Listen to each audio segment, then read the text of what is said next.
It is almost June, and if you are like me, May was an extremely busy and hectic time of the year.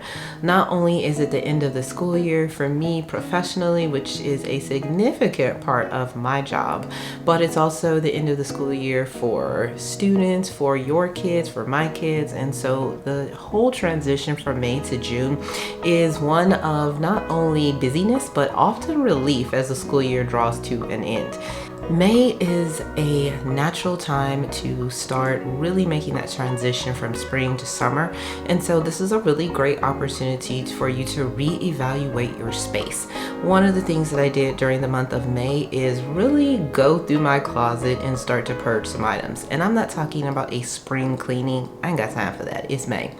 But what I am talking about is looking and going through, making sure that there's a couple of things that I can start to purge, making sure that the actual just space itself is welcoming and just clean. Y'all, just a clean space feels like an organized space. And then if you go just that initial step deeper and do just a little bit of organizing in a clean space, you are really gonna feel so much better. So during the month of May, I was able to, like I said, get rid of a few things, go through my closet, definitely start to pull out some of my clothes that are a little bit more appropriate for the summer months, start to put some clothes that I know I'm not gonna put on this body till probably come October and November of this year in the other part of my closet, and just really reevaluate my space. It is an excellent time to look at makeup and skincare as those things transition.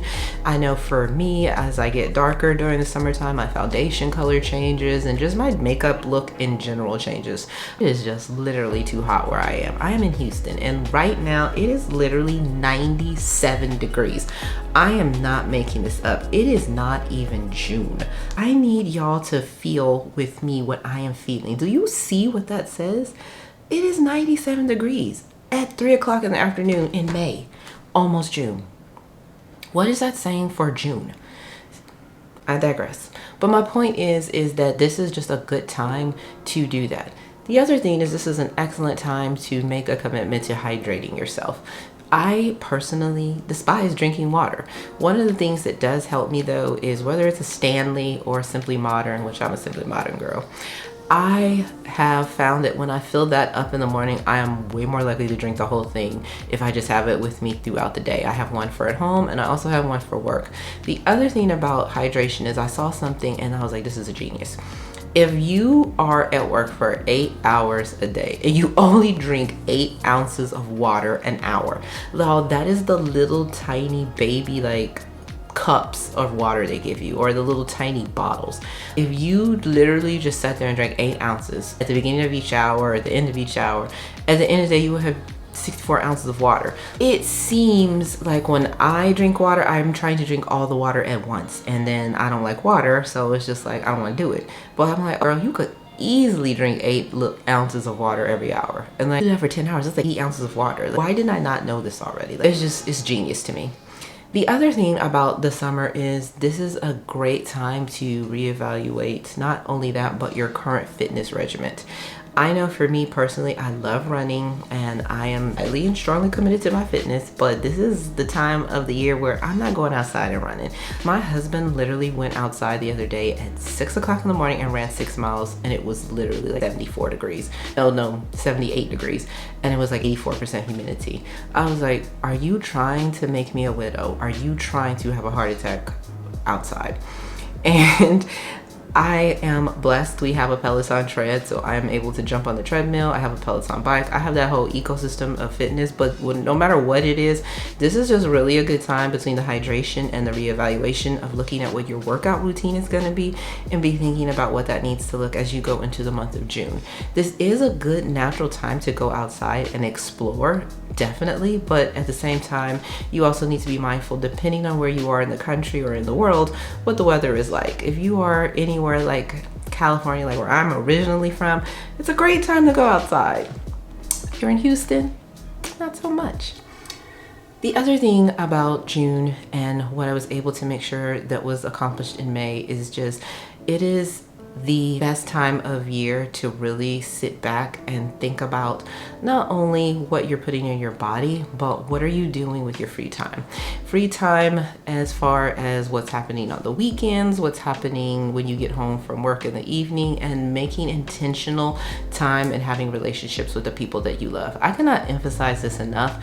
And the thing about the month of May is it's graduation season, it is accomplishment, there's weddings, there's all kinds of things that happen in the month of May. And I love that about May. I love that it is a constant reminder about the value of family, the value of my relationships with my children. And for me, the month of May was exciting because my 27-year-old son moved into his new apartment with his girlfriend, and that was exciting. It was his birthday, so we went out to eat. My daughter finished her first semester of college and finished the year, I think, with a 3.8, 3.9. It is just a really good time of year. My friends that I know, they're having their children start to graduate from high school, and my youngest is actually getting his driver's license.